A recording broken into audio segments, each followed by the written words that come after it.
Sakit tenggorokan, batuk, dan pilek kini semakin umum ditemukan di sekitar kita, bukan tanpa sebab. Musim kemarau panjang seperti yang sedang kita alami saat ini memang mempermudah virus serta bakteri untuk menginfeksi manusia. Belum lagi suhu udara yang meningkat menyebabkan turunnya daya tahan tubuh bagi beberapa orang. Untuk lebih jelasnya, simak video selengkapnya di channel YouTube TV Pare, dalam program Resep Dokter.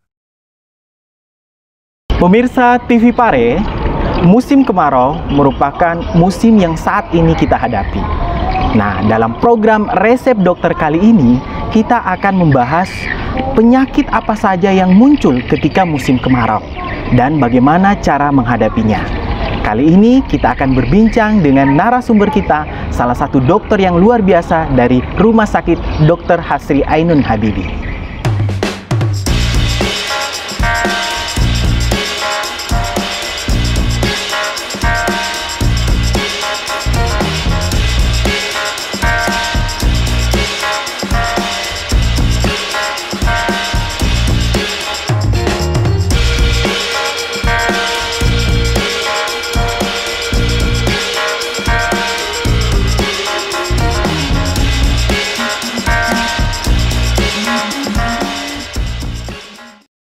Pemirsa TV Pare, saat ini saya sudah bersama narasumber kita. Kali ini dalam program Resep Dokter. Beliau merupakan salah satu dokter di Rumah Sakit Dr. Hasri Ainun Habibie. Beliau bernama Dr. Iin Sakinah. Assalamualaikum, Dok. Waalaikumsalam, Kak. Apa kabarnya? Alhamdulillah, meski cuaca panas, masih tetap semangat. Semangat beraktivitas.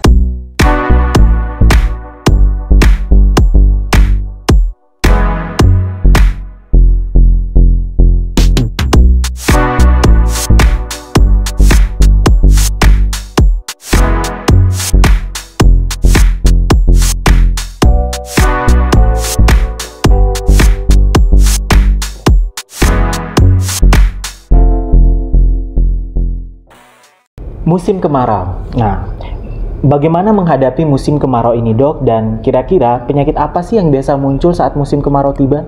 Oke, seperti yang kita ketahui, pada saat musim kemarau tentunya pasokan air menurun ya. Kemudian udara mengering dan suhu luar itu meninggi. Jadi ada beberapa penyakit yang bisa terjadi. Di antaranya itu yang pertama dehidrasi atau kekurangan cairan dari dalam tubuh. Kemudian yang kedua heat stroke, yaitu apabila seseorang terkena sinar paparan matahari dalam waktu yang cukup lama sehingga dia akan mengalami demam tinggi, kebingungan, mual muntah, pusing dan lain-lain. Kemudian yang ketiga itu bisa juga berupa gangguan saluran pernapasan atau infeksi saluran pernapasan. Hal ini terjadi karena udara mengering serta debu-debu yang banyak karena tidak hujan kan, akhirnya mudah terjadi infeksi pada saluran pernapasan atas. Yang lainnya itu seperti juga gangguan pencernaan. Kenapa bisa terjadi gangguan pencernaan? Diakibatkan karena kurangnya pasokan air bersih sehingga masyarakat sulit untuk mendapatkan air bersih. Akhirnya anak-anak ataupun orang dewasa banyak yang terkena diare, banyak juga penyakit-penyakit yang seperti demam tifoid atau masyarakat umum banyak kenal sebagai tipes. Kemudian yang banyak juga adalah gangguan kulit akibat karena sering terlalu banyak terpapar sinar matahari, udara kering, akhirnya kulit gampang gatal, keringat kan, jadi mudah terinfeksi. Oke, wow. Jadi pemirsa TV Pare, perlu menjadi perhatian buat kita semua bahwa musim kemarau ini perlu memang harus ada persiapan untuk menghadapinya. Salah satunya tadi penyakit yang bisa muncul di musim kemarau ini yaitu dehidrasi, heat stroke, saluran pencernaan, dan infeksi saluran pernafasan ya, Dok ya. Nah, sekarang pertanyaannya, Dok, jika kita mau mencegah ini bisa terjadi, itu kira-kira langkah apa yang harus dilakukan untuk mencegah ini semua? Jadi seperti yang diketahui, kita mengalami musim kemarau yang cukup panjang. Jadi yang harus kita persiapkan untuk diri kita setiap harinya itu yang pertama adalah minum air yang cukup sebanyak 2 liter atau setara dengan 8 gelas dalam 24 jam. Kemudian yang kedua, tentunya hindari makanan-makanan atau minuman-minuman yang memicu mudahnya dehidrasi seperti kopi dan teh. Itu kopi dan teh meskipun berupa minuman tapi membuat tubuh lebih cepat mengalami dehidrasi. Tentunya juga kita harus mengkonsumsi makanan-makanan yang kaya dengan air seperti buah-buahan dan sayuran segar. Kemudian untuk mencegah dampak buruk dari sinar matahari harus menggunakan tabir surya dan menggunakan pelembab kulit.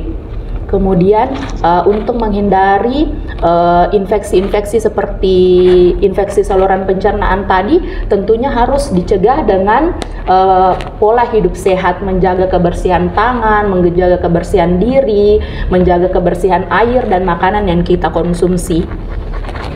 Oke dok, wow. Jadi cara mencegah dari penyakit ini semua pemirsa TV Pare yaitu minum air yang cukup. Kemudian hindari meminum minuman yang membuat kita jadi haus lagi dok ya, seperti itu. Makan makanan yang mengandung air yang tinggi, kaya akan air ya.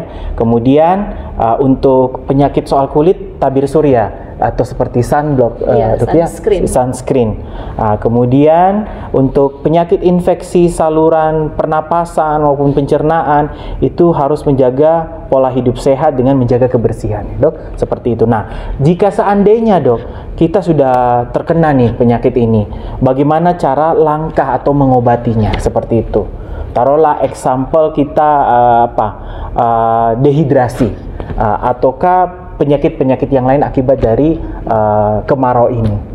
Bagaimana cara mengobatinya dok? Langkah yang kita lakukan. Yang pertama masyarakat harus ketahui adalah kapan masyarakat harus ke rumah sakit dan kapan masyarakat bisa dirawat di rumah. Jadi harus dikenali dari tanda-tanda bahaya. Misalnya tanda-tanda bahaya dehidrasi apabila sudah haus berlebihan, mulut kering, lemas, itu sudah harus dibawa ke rumah sakit untuk dibantu cairan atau biasa masyarakat kenal dibantu dengan cairan infus.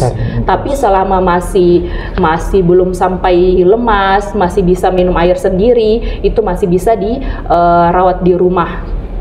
Kemudian begitu pula dengan gangguan saluran pencernaan tadi, diare, selama masih bisa minum obat dan belum ada tanda-tanda dehidrasi yang berat seperti lemas, sudah tidak bisa makan atau sudah pingsan, itu harus segera dibawa ke rumah sakit. Namun apabila belum ada tanda-tanda bahaya itu bisa dirawat di rumah. Kemudian untuk soalan kulit dok.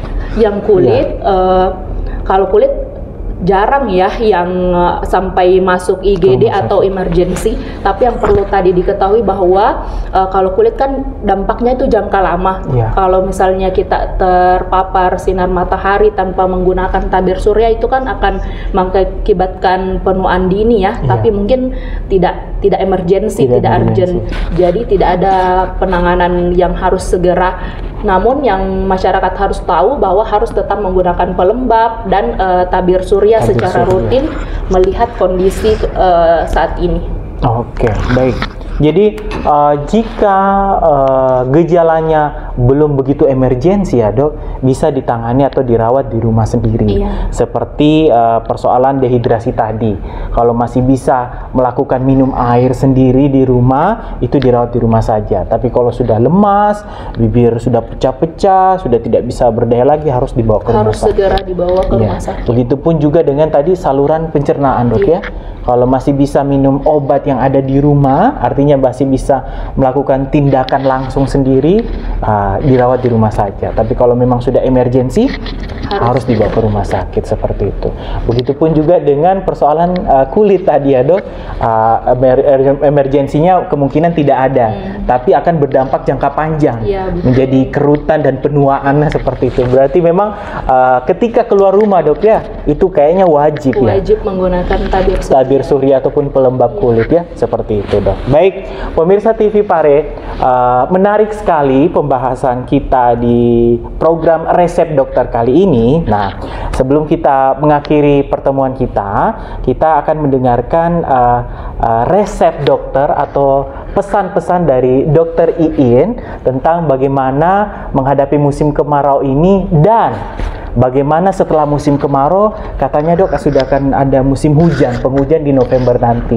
Nah, kira-kira apa bekal buat pemirsa TV Pare untuk lakukan menghadapi musim kemarau dan menghadapi nantinya musim penghujan di bulan November.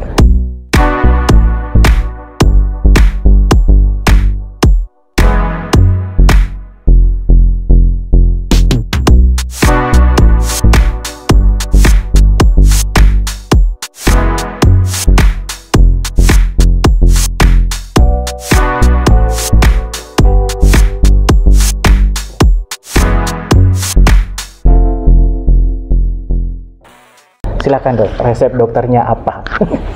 Jadi pada saat musim kemarau ataupun musim hujan tentu ada penyakit-penyakit yang khas pada musim tertentu. Namun apa kuncinya agar kita terhindar dari penyakit-penyakit yang musiman itu adalah menjaga pola hidup kita, menjaga kebersihan diri kita, menjaga makanan yang kita ingin konsumsi, menjaga air yang kita konsumsi. Dan jangan lupa untuk mengonsumsi air setidaknya 2 liter per hari atau setara dengan 8 gelas. Begitupun juga pada saat nanti musim penghujan tiba, penyakit-penyakit yang muncul biasanya adalah paling banyak diare. Diare terjadi karena ketersediaan air bersih yang kurang. Makanya harus tetap menjaga pola hidup, menjaga kebersihan air, menjaga kebersihan makanan, dan menerapkan pola hidup sehat dengan rajin mencuci tangan serta mengonsumsi makanan-makanan yang sehat.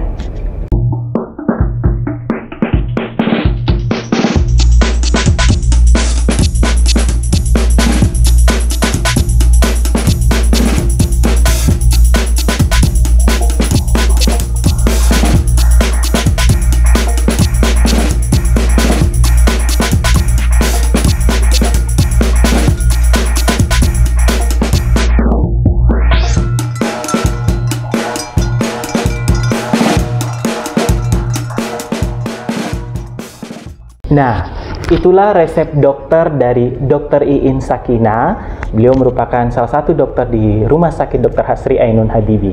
Pemirsa TV Pare, dalam program Resep Dokter ini, satu pesan kami, jagalah kesehatan. Terima kasih atas perhatiannya. Sampai jumpa di session selanjutnya di Resep Dokter. Assalamualaikum warahmatullahi wabarakatuh.